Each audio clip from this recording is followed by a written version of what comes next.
Therefore, do not be foolish, but understand what the Lord's will is. Do not get drunk on wine, which leads to debauchery.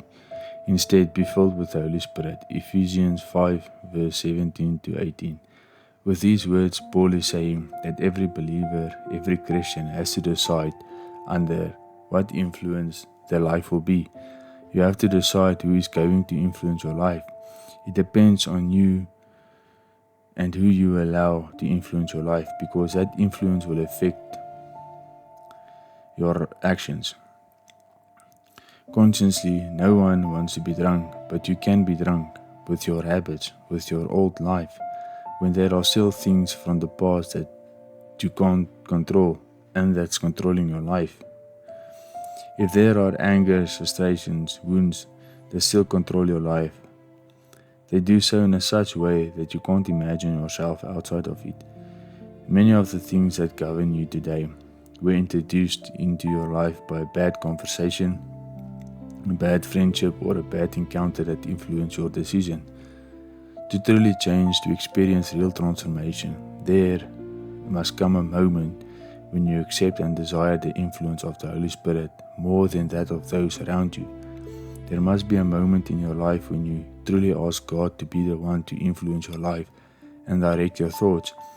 You must reach the point where you say, I can't keep being a prisoner of old habits that were introduced into my life because someone told me something wrong at some point. That's why you don't have to live in the freedom, peace, and joy you should live in. There must be a day when you surrender your will, when you say, from today I will seek the influence of the Holy Spirit within me. What I will seek from now on is that the Holy Spirit be the one who directs me. I will wait for Him to be the one who governs my whole life. When God begins to direct your life, when He governs your thoughts, and when you lean toward the Holy Spirit, that is when you will have the most authority over your body and thoughts. Of course, you will seem drunk to the world. The world does not understand the way you are acting, and you must tell them, you don't understand. This is of the Spirit. God is telling me to do these things.